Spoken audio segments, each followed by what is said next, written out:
Welcome to the Beyond Science world. Hello friends, hope you all have subscribed to my channel. Today we'll be doing an experiment with Newton's cradle.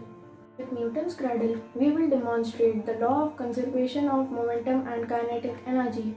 It also demonstrates Newton's third law of motion. First we will see what is Newton's cradle. As you can see, Newton's cradle consists of 5 identically sized steel balls suspended in a metal frame so that they are touching each other at rest. Each ball is attached to the frame by 2 wires of equal length angled away from each other. This restricts the pendulum movement in the same plane. As you can see in this Newton's cradle, the balls are made up of steel as it is a highly elastic material. Before proceeding further, let us understand few concepts about types of collisions. There are basically two types of collisions, elastic collisions and inelastic collisions. In elastic collisions, both the kinetic energy and momentum are conserved. In inelastic collisions, only momentum is conserved and kinetic energy is not conserved. The part of kinetic energy is converted into heat energy, sound energy, and other forms of energy. An example of perfectly inelastic collision is collision between two cars coming from the opposite directions, because after collision these cars almost come to rest. In reality, collision between large objects is never perfectly elastic. However, the collision between two steel balls used in Newton's cradle is nearly elastic collision.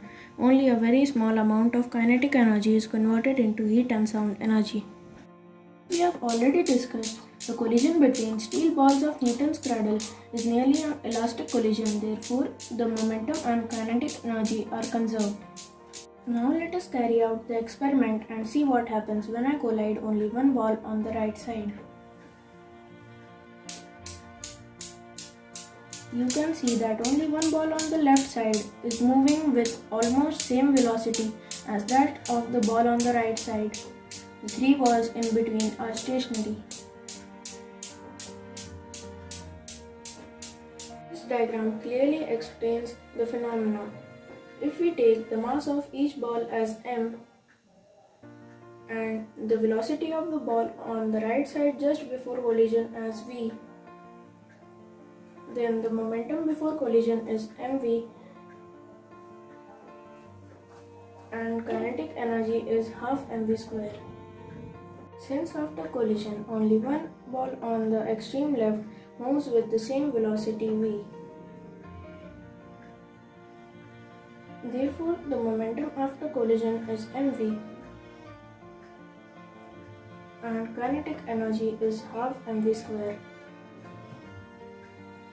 So we can see that both momentum and kinetic energy are conserved. As one ball comes in, one ball on the other side goes out. Some of you may argue that momentum will be conserved even when one ball comes in with velocity v and two balls go out with velocity v by 2. But we can check that in this case kinetic energy is not conserved. There will be loss of half of kinetic energy as shown in this slide. Therefore both momentum and kinetic energy are conserved only when one ball comes in and one ball goes out. The experiment also demonstrates Newton's third law of motion, which says that for every action there is equal and opposite reaction. The pulling of the ball on the right side is the action and the movement of the ball on the left side is the reaction, which are equal and opposite. So this is the action and this is the reaction. Therefore, these oscillations are basically series of actions and reactions. Now let us do the experiment with two balls collision and see what happens. You can see that only two balls on the other side are moving with almost same velocity. The middle ball is stationary. Two balls come in and two balls go out. So again, the momentum and kinetic energy are conserved. It is interesting to see how Newton's cradle will respond if collision of 3 balls is done, as there are only 5 balls in Newton's cradle.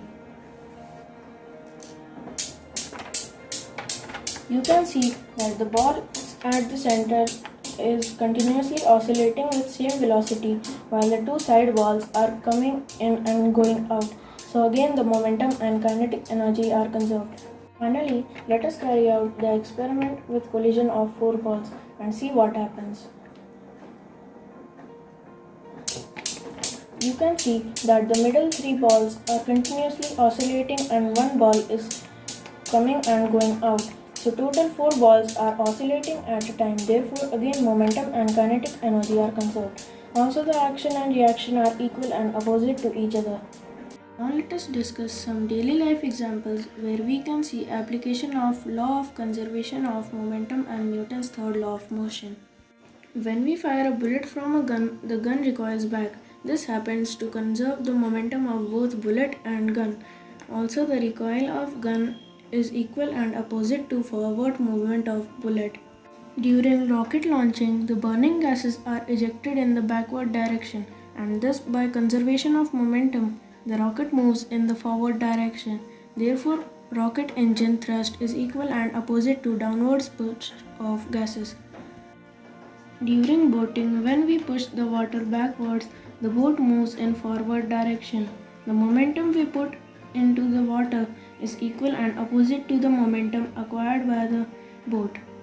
Hope you all enjoyed this video. Kindly subscribe to my channel and thank you for watching.